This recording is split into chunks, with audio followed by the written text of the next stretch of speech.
I'm almost 40 and I have given up on dating. Now, this comes to no shock of the people, my age group, especially if you are living in Melbourne. I don't know if you guys know if you are not from Melbourne, but the dating in Melbourne sucks. Maybe it's just because I'm dating men around my age group. So, like I said, I'm almost 40. Oh my goodness. And obviously I'm meeting men around the same age group. But to be honest, a lot of the men I meet are younger. For some reason, I have a lot of younger men that want to get to know me, so to speak. So, of course, meeting men from the ages, let's say 35 to 40, obviously they're going to have a bit of baggage, right? They're going to be, probably married before, children before, it all comes with the package. I mean, I obviously have my own stuff, I have my own experiences, good and bad in relationships. I have a son, I've got my own thing that I'm going on. But the difference being is that I am actually making an active effort to go to heal, to deal with my stuff, right? I'm not going to be bringing that onto the next relationship or potential relationship. So I find that, in my experience, the men that I meet, they're ready, for a relationship. They want, the whole package. They want that house, that, homely environment that, most women can provide really well. But then when it gets to that crunch point, it always gets to like the 2-month period where something goes wrong. So either they get scared, or, something happens, right? Maybe there's a miscommunication. Maybe we're having a few little tiffs and that freaks them out, or whatever it is. To be honest, I don't think there's anything wrong with having a few little, arguments or whatever at the beginning. I know everybody says, you've got to go through a honeymoon period where you're all sort of loved up and nothing happens. But I think it's perfectly healthy, if you sort of have a few arguments, because at our age group, it's like we don't have time to stuff around, right? Not that we want to sort of get married and have everything straight away, but it's not like we're in our 20s where, you just play the field and, you're a bit more relaxed about it. As much as I want to say I've given up, because I really want to, I'm focusing on me, I'm focusing on my business and everything else, making lots of money and living a life, right? But I am a hopeless romantic at heart. It's like I keep hitting my head against the brick wall, hoping that it's going to not hurt. I'm asking the serious question, ladies and gents, what are we going to do about it? Seriously, especially if you're from Melbourne, right? Because online dating sucks for both men and women, I hear, right? But we got to do something about it because our species was made to couple up. But I don't know what is going on in 2024 with dating. So somebody help me, answer me, please. What are we going to do about it? Yo, I fucking hate dating in Houston. I hate dating in Houston. And I'm convinced that dating here is ass for a few reasons. You get on the dating apps, and my personal one of choice is Hinge, but you get on the dating apps and you have the people you are absolutely not attracted to, like the type of people that you couldn't pay you to go and spend any amount of time with because you just physically, it's a no. So you swipe on to the next. Then you have the people who are mediocrely attractive, but their profiles aren't interesting. They don't have a good job, so no, you swipe. Then you have the people who are mediocrely attractive, they've got a decent profile, they're interesting enough, and they have a good job. So you were like, okay, maybe I can go ahead and go on a date with you and see where things go. But then you find out that they're a piece of shit. They want to play in your face. They're not cute enough for you to really like them, but they play in your face. Swipe. Then you have the people who you're attracted to. You're attracted to them, but they're not fucking interesting. Not fucking interesting. Got a good job, but they're not interesting. Swipe. You have the person that you're attracted to. They've got a good profile, but they don't have a real fucking job. They don't have a real fucking job. Swipe. And last but not least, you have the cream of the fucking crop, the person who you are carnally attracted to because they are a conventionally attractive person. Everybody would look at this person and be like, damn, they fine as hell, okay? Then they've got an amazing profile, right? They have traveled the world. They might have, a sense of humor. They might have really insightful, thoughtful responses to the prompts that are on the page. Just overall seem like a really well-rounded person, and they've got a good job. They've got a good job. And all three of these things are great until you look at their dating goals, where it will typically say something along the lines of figuring out my dating goals, looking for friends, or the one that is the absolute worst, it won't have anything at all. It won't have anything at all. So then you gamble. You gamble and you go on the date with a person where it doesn't say anything at all, and it goes fucking nowhere. It goes nowhere. And why does it go nowhere?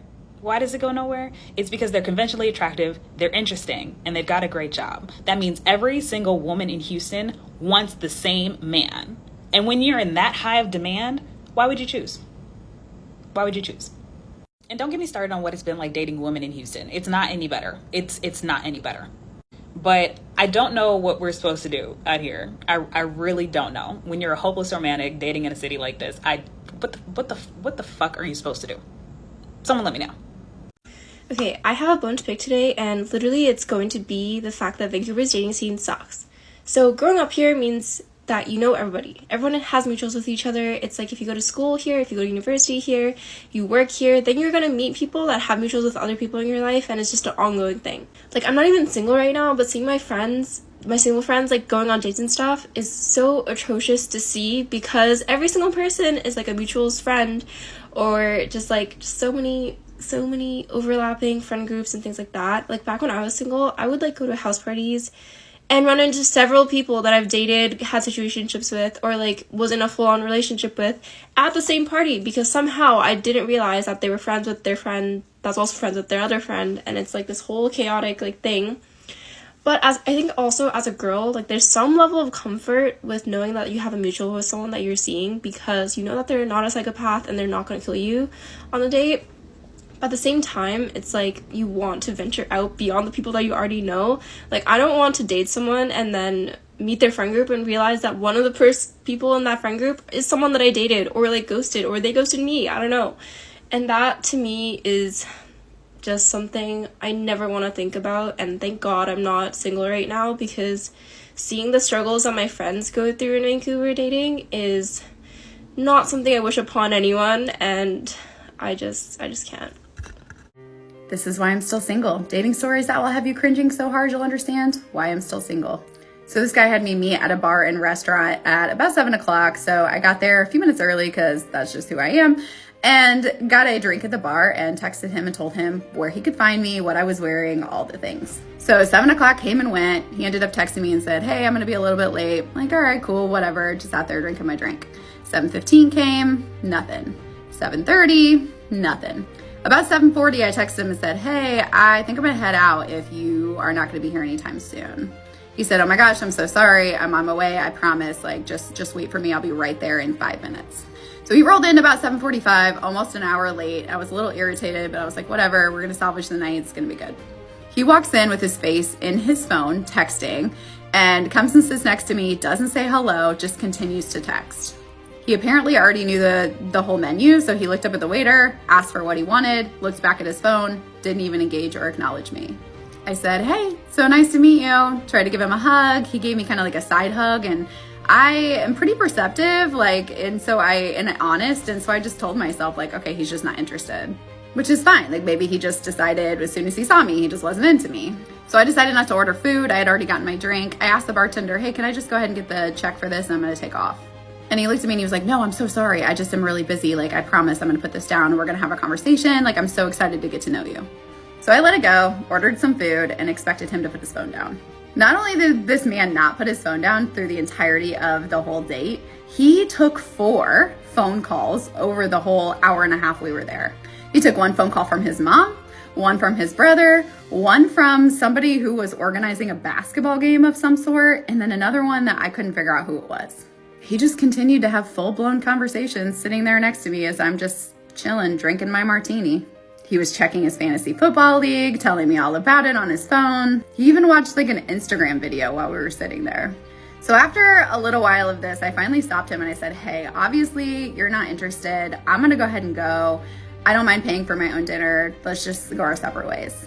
And he was like, what are you talking about? You're absolutely beautiful. Like, I'm so excited to be here with you.